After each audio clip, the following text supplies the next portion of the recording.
Arestado naman ang isang akyat bahay sa Quezon City matapos na tumangay ng mahigit sa 600,000 pisong halaga ng alas at ng pera. Ibabalita naman yan ni Ashley Rejano. Good morning, Ashley. Makikita sa CCTV ang dahan-dahang pagpasok ng lalaking iyan sa bakuran ng bahay sa Tandang Sora, Quezon City. Ilang saglit pa, makikita ring ginalaw nito ang mga nakakabit na CCTV camera sa lugar. Hindi na nakuhanan pa ang mga sumunod na eksena.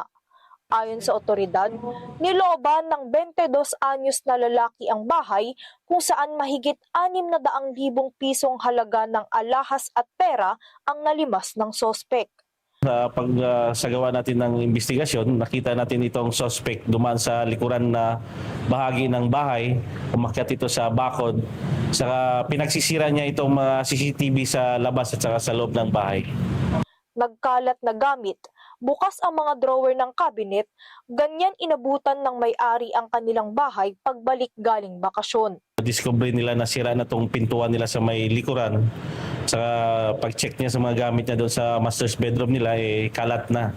So, winasak yung mga drawer at saka cabinet nila.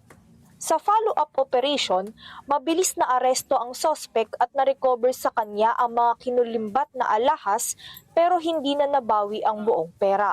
So, na-aresto natin itong suspect sa tulong ng pag-forward tracking natin sa mga CCTVs at saka sa tulong na rin ng barangay na na-identify ito kasi taga doon lang din sa isang barangay kung saan itong nangyaring pagnanakaw sa bahay.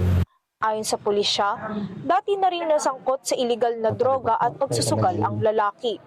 Kasalukuyan nang nasa kustodiya ng Talipapa Police Station 3 ang suspect at nahaharap sa kasong robbery. Sa korte na lang po tayo mag-usap. Ashley Nicole Rejano para sa 100% Balita.